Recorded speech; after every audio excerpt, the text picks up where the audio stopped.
घृत शहद शक्कर से भगवान का चौकी सजाए हुए हैं। जितने भगवान के सबको ले आकर के इनके सामने अर्पण किया हो।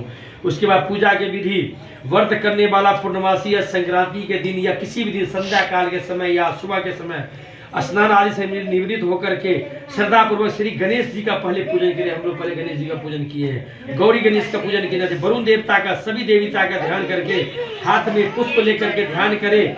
यज्ञोपवीत धूप दीप नैवेद्य से लेकर युक्त होकर के बोलिए कि हे भगवान, मैंने जो श्रद्धा पूर्वक फल जल आदि सामग्री आपके सामने जो अर्पण किया उसे आप स्वीकार कीजिए। मेरा बारंबार आपका नमस्कार है। बोलो आनंदगंध भगवान की जय।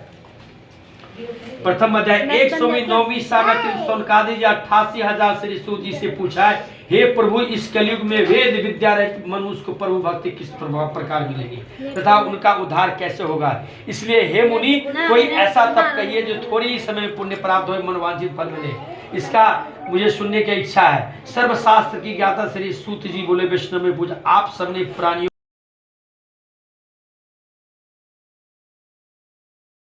नारद जी ने लक्ष्मीपति नारायण से पूछा था। लक्ष्मीपति मुनि नारायण ने नारद से कहा था, तो ध्यान से सुनिए।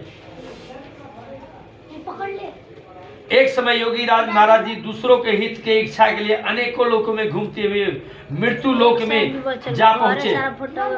जब मृत्यु लोक पहुंचे, वहां अनेकों योनियों में जन्मे हुए प्राय सभी मनुष्य अपने कर्मों द्वारा अनेकों प्रकार से दुखी देख करके नारद भगवान सोचे कि इस प्राणियों का कैसे दुख का नाश हो सकेगा। इसके लिए नारद ने ऐसा मन में सोच करके विष्णु लोक को गए। नारद जी जब विष्णु लोक में गए तो श्वेत वर्ण 4 भुजाओं वाले विष्णु भगवान को देख, इस नारायण को देख कर नारद जी ने देखे, क्या देखे नारद जी ने, जिस हाथ में शंख चक्र गदा वरमाला पहने हुए थे विष्णु भगवान। नारायण को देख करके, भगवान को देख करके नारद जी ने स्तुति करने लगे, हे भगवान, आप अत्यंत शक्ति से प्रसन्न है, मन वाणी तथा आपको नहीं पा सकती। आपका आदि अंत मध्य निर्गुण स्वरूप सृष्टि के आदि भूतों को, सबको दुखों को नष्ट करने वालों, हे भगवान, आपका मेरा नमस्कार है। नारद जी ने नमस्कार किया विष्णु भगवान को।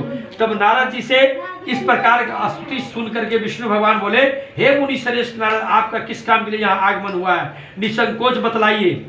तब नारद मुनि बोले, मृत्यु लोक में जो मनुष्य, अनेकों योनियों में जो मनुष्य पैदा हुए हैं, अपने कर्मों द्वारा अनेकों प्रकार से दुखी हो रहे, हे भगवान, अगर मुझ पर दया रखते हो तो कुछ बतलाइए, जो उन मनुष्यों को कैसे भला हो सकता है, कैसे दुख दूर हो सकता है। तब श्री भगवान बोले, हे नारद, तुमने मनुष्यों की भलाई के लिए बहुत अच्छी बात पूछी। ऐसा कोई आदमी है जब आपके लिए हम जाए काम के, लेकिन भगवान ने नारद जी को कहा था। नारद जी को लोग विलंब सोचता है कि नारद जी है इधर क्यों लगे। नारद जी ऐसा देवी देवता में, भगवान में, नारायण में उन्हें खिला। नारद जी गए कि इनका उद्धार कैसे होगा। तो विष्णु भगवान बोला, तेरे मन में क्या है, निसंकोच बतलाओ। तब भगवान ने बहुत पुण्य, जब वो मनुष्य क्या कहे, जिस प्रकार काम करने से मनुष्य मोह से छूट जाता है, मैं तुमसे कहता हूँ, ध्यान से सुनो, बहुत पुण्य देने वाला स्वर्ग तथा मृत्यु लोक दोनों में दुर्लभ है। आज मैं प्रेम बस होकर के नारद में तुमसे कहता हूँ, क्या कहता हूँ, श्री सत्यनारायण भगवान का विधि तरह अच्छी तरह विधि पूर्वक करके मनुष्य आयु वर्ष सुख भोग करके मरने पर मोक्ष को प्राप्त होता है। श्री भगवान के वचन सुनकर नारद मुनि बोले, उसका व्रत का क्या फल है, क्या विधान है, किस दिन करना चाहिए, वह सब मुझे बतलाइए विस्तार से मुझे। भगवान बोले, दुख शोक को दूर करने वाला, धन को बढ़ाने वाला, सौभाग्य को देने वाला, यह सभी स्थानों पर विजय करने वाला है।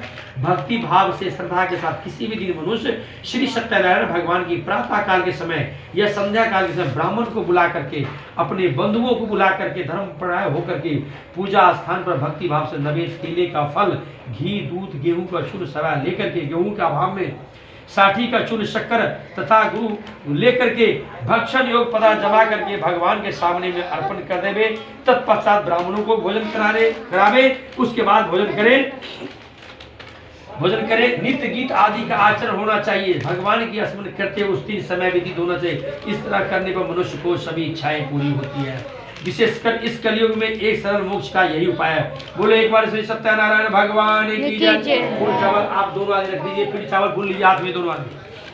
प्रथम अध्याय समाप्त। दूसरे अध्याय श्री सूत जी बोले, हे ऋषियों, जिसने पहले इस व्रत को किया है उसका कोई इतिहास है तो ध्यान से सुंदर काशी नगरी में एक अत्यंत निर्धन ब्राह्मण रहता था। वह भूख और प्यास से बेचैन नित्य पृथ्वी घूमता, ब्राह्मणों से प्रेम वाले भगवान बूढ़ा ब्राह्मण का रूप धारण करके उसके पास आदर से जाकर के पूछा, हे विप्र, आप क्या कर रहे हैं? इसके करने से क्या फल मिलता है? आप क्यों पृथ्वी में घूमते हैं? हे श्रेष्ठ ब्राह्मण, यह सब मुझसे कहो, मैं सुनना चाहता हूँ। ब्राह्मण बोला, मैं एक निर्धन ब्राह्मण हूँ, भिक्षा के लिए पृथ्वी पर घूमता हूँ। हे भगवान, यदि आप इसका कोई उपाय जानते हो कृपा करके मुझे बताइए। तब वृद्ध ब्राह्मण ने बोला, श्री सत्यनारायण भगवान मनवांछित फल देने वाले हैं। हे ब्राह्मण, इसलिए तू इसका पूजन कर, इसके करने से सभी दुखों से मुक्त होता है आदमी। ब्राह्मण को व्रत का सारा विधान बतला कर पूरा ब्राह्मण जो भगवान थे वहां से सत्यनारायण अंतर ध्यान हो गए। फिर जिस व्रत को अब वो ब्राह्मण ने संकल्प कर, जिस व्रत को उस वृद्ध ब्राह्मण ने मुझे बतलाया मैं उसे अवश्य करूंगा, यह निश्चय करने के बाद कर लिया। और उस ब्राह्मण को रात में नहीं नींद, उस सवेरे उठ करके श्री सत्यनारायण भगवान का व्रत का निश्चय कर लिया। और उस दिन जिसको भिक्षा में पहले 4-5 रुपये 10 रुपये 150 मिलते, उस दिन 10-5 गुना ज्यादा मिला, वह व्रत किया। इसके करने से वह ब्राह्मण सभी दुखों से छूट करके संपत्तियों से युक्त हुआ। उस समय से वह ब्राह्मण हर मास व्रत करने लगा। इसी तरह श्री सत्यनारायण भगवान का व्रत को जो भी करेगा वह मनुष्य सभी दुखों से छूट जाएगा। इसी तरह नारद जी से नारायण का कहा हुआ व्रत मैं तुमसे कहूँ हे विप्र, और मैं आगे क्या कहूँ। तो ऋषि बोले, हे मुनीश्वर, संसार में इस ब्राह्मण से सुन करके किस किसने इस व्रत को किया है, हम वह सुनना चाहते हैं, इसके लिए हमारी मन में बहुत श्रद्धा है। तब सूत जी बोले, हे मुनियो, जिसने इस व्रत को किया है यह ध्यान से सुनो। एक समय एक ब्राह्मण धन और ऐश्वर्य के अनुसार बंधुओं सहित व्रत करने को तैयार हुआ।